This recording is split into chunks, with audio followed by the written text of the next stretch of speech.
Turning again into the neighborhood.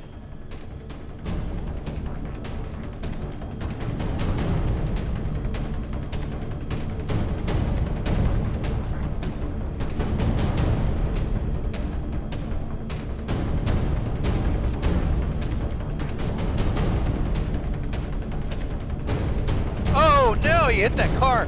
What happened there? I mean, the driver just wasn't paying attention, hit a parked car, flipped the vehicle.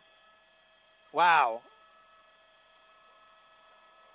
Unbelievable. He just hit that car, drifted into that car, and the car flipped over.